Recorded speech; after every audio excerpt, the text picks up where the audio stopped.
Hi everyone, Kim Libby here, and I just wanted to share with you some of the changes that I made to my article before I submitted it for publication. So my article's title was How Reader's Theater, a Reading Fluency Activity fits into the New ELA RTEKS. So just again, a brief description about my article. It's about fluency, and when reading fluency improves, reading comprehension improves. One of the reading fluency activities that I had found was Reader's Theater, so I mentioned that. I also mentioned the interconnection of listening, speaking, reading, and writing.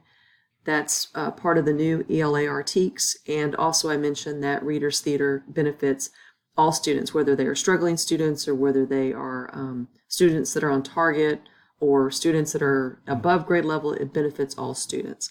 So as far as changes, I'm very, very fortunate that most of the changes that I made were very, very minor.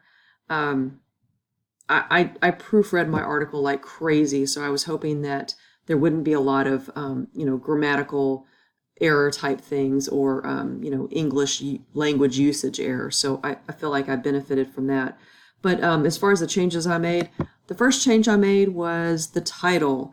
I don't know if it was Parker or Crystal, but one of them said it's a little long, and I agree. So the first title was what I had, and the new title is Using Reader's Theater to Improve Reading Fluency, How This Engaging Activity fits into the new ELA RTEKS. It's still long, but I looked at articles in English in Texas, and they were equally as long, so I'm okay with the length. I do like the new suggestion of the title. I appreciate whoever gave that to me. It was Parker or Crystal, and it's a whole lot better than what I had. Another change I made was I added subheadings. I didn't have subheadings, didn't realize we had to do that.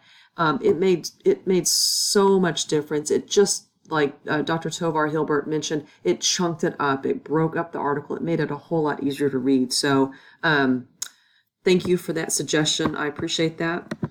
Another thing I did was Dr. Tovar Hilbert had said that I needed to remove this image. Unfortunately, I love this image, but unfortunately, she said I needed to remove it because I would have to get permission from the publisher.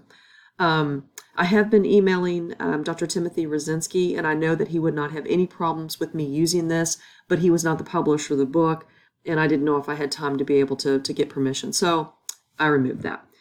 And I added a much needed new and improved conclusion. My conclusion fizzled at the end, and I knew it, and I sent it out knowing that, and it had to come back to me saying, you really need to work on your conclusion, which I did, and I think it's a whole lot better.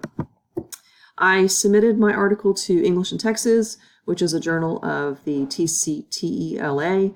I did it specifically because I mentioned the new TEKS in Texas, so it's applicable to Texas, not other states. And also for this particular volume, it's the title is Raising. The theme, is Vision and Voice, Raising the Literacy Volume in Texas, and they specifically mention in the description as far as what they're looking for, they did specifically mention, how is your classroom changing to fit the new landscape of integration and fluency in reading, writing, listening, speaking, and thinking? And honestly, I think they were completely talking to me because my article is all about that, so I think it's probably a good match. Let's see, the last thing is last thoughts. So my suggestions for anyone that's doing this is to proofread like crazy. Read it again, read it again, read it again before you submit it. And also, if you're going to do peer editing, proofread it before you hand it off to a peer to look at it. And also appreciate and use constructive advice from your peers. I got some great advice, and I really appreciated it. They saw things with a different set of eyes, and I really appreciated and used every piece of advice that was given to me. So thank you very much, and see you next time.